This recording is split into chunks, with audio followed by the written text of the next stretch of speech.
Hi, this is Dr. Melvin Lloyd Allen, relationship psychologist, master certified Myers Briggs practitioner. I'm also a hospice volunteer, father, grandfather. I've been married. I'm married to Dr. Sherry Sims Allen, and this is my fourth marriage. Been divorced 3 times, single parent, and I've talked to over 5,000 women, and I could go on and on and on. But the reason I'm here is because June 17th, Saturday, Crown Plaza Hotel, LAX. I'm conducting my fourth seminar from a man's perspective.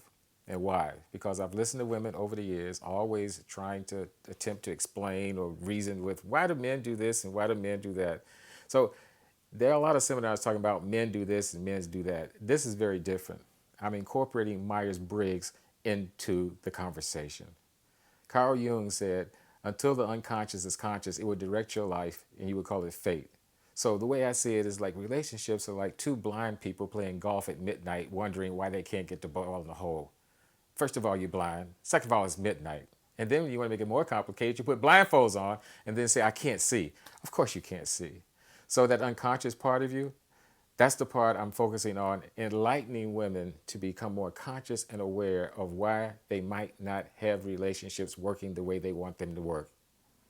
And I'm using Myers Briggs to do it because it really, in my opinion, is about the type of men you attract. So when it comes to types, there's 16 different type personalities. Now, this is used in all of the Fortune 500 companies, in the military. Everybody knows Myers Briggs if that's in your field or if you had the ability to experience it. But you don't take that information and put it into relationships.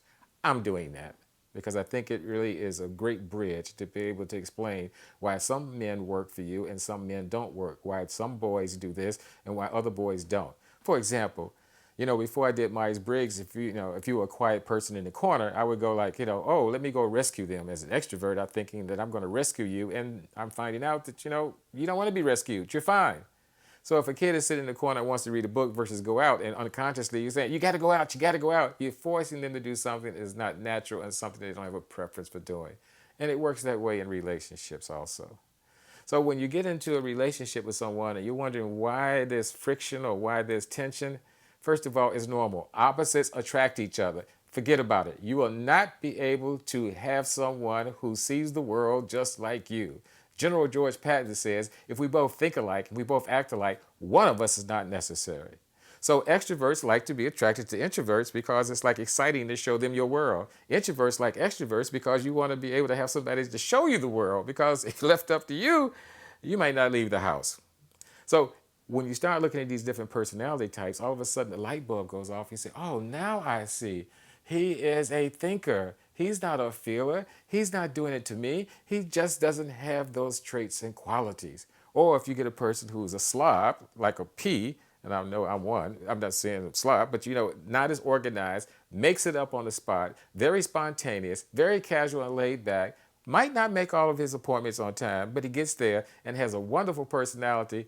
That personality will be attracted to someone who is a very orderly, structured person and run them crazy. Or the structured person will probably look at you and just go, you're a mess. That's what my wife says about me.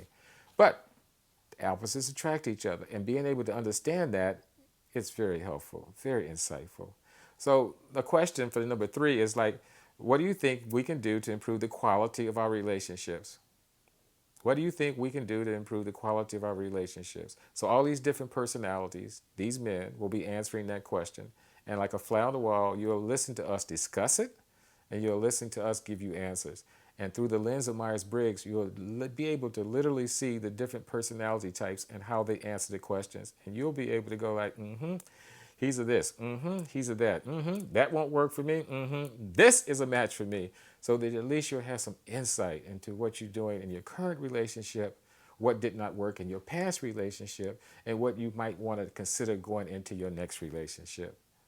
And that's relationship tip number 3 from a man's perspective from Dr. Melvin Lloyd Allen. June 17th, Crown Plaza Hotel, LAX, and it's from 9 o'clock to 6 p.m., $195 with a lavish lunch. And if you don't have a great time and learn something, I'll give you your money back.